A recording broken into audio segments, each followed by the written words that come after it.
आष्टी पाटोदा शिरूर विधानसभा मतदारसंघाचे अपक्ष उमेदवार माजी आमदार भीमराव धोंडे यांच्या प्रचारार्थ त्यांचे चिरंजीव युवराज अभयराजे धोंडे हे प्रचार करण्यासाठी गावोगाव फिरत आहेत। कसलाही उन्हातानाचा विचार न करता सकाळी उठल्यापासून ते संध्याकाळपर्यंत गावाचे दौरे करीत आहेत। थेट शेतकऱ्यांच्या बांधावर जाऊन त्यांच्याशी चिठ्ठी चिन्हाबाबत माहिती देत आहेत। तसेच आम्हाला मतदान करून सेवा करण्याची संधी देण्याचे आवाहन ते करत आहेत। मतदारांच्या नतमस्तक होत आहेत। सर्वांना नम्रपणे आवाहन करणे त्यांची एक मतदारसंघात वेगळीच क्रेज निर्माण झाली आहे। सुरडी नागतळा परिसरात त्यांनी शुक्रवारी दौरा केला। या ठिकाणी एका शेतात महिला कांदा लागवड करत होत्या।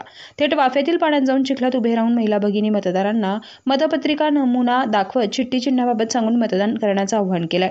माजी आमदार भीमराव धोंडे यांचे अख्खे कुटुंबच निवडणुकीच्या रिंगणात उतरलंय। कुटुंबातील सर्व सदस्य मतदारांना विनम्रपणे चिठ्ठी चिन्हाबाबत माहिती सांगत आहेत। अभयराजे धोंडे हे प्रत्येक मतदाराला नम्रपणे नमस्कार करणं, दोन्ही हात जोडून विनम्रता निर्माण करणे, तसेच वृद्धांच्या नतमस्तक होणे, तरुणांची गळाभेट घेणे अशा त्यांच्या सुज्ञपणामुळे मतदारसंघात चर्चेचा विषय बनले आहेत। अभयराजे धोंडे यांनी आतापर्यंत आष्टी तालुका पिंजून काढला असून अभयराजे यांचे या सुज्ञपणाचा आणि विनम्रपणाचा माजी आमदार आणि अपक्ष उमेदवार भीमराव धोंडे यांना निश्चित मताच्या रूपाने फायदा होईल अशी चर्चा मतदारसंघात आहे।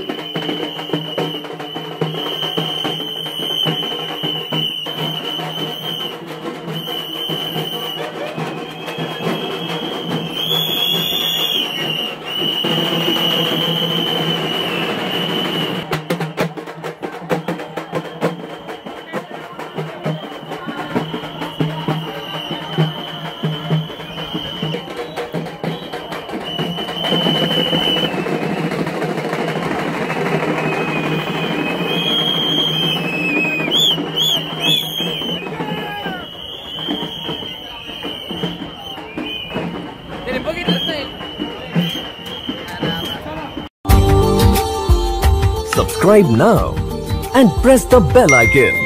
Never miss an update.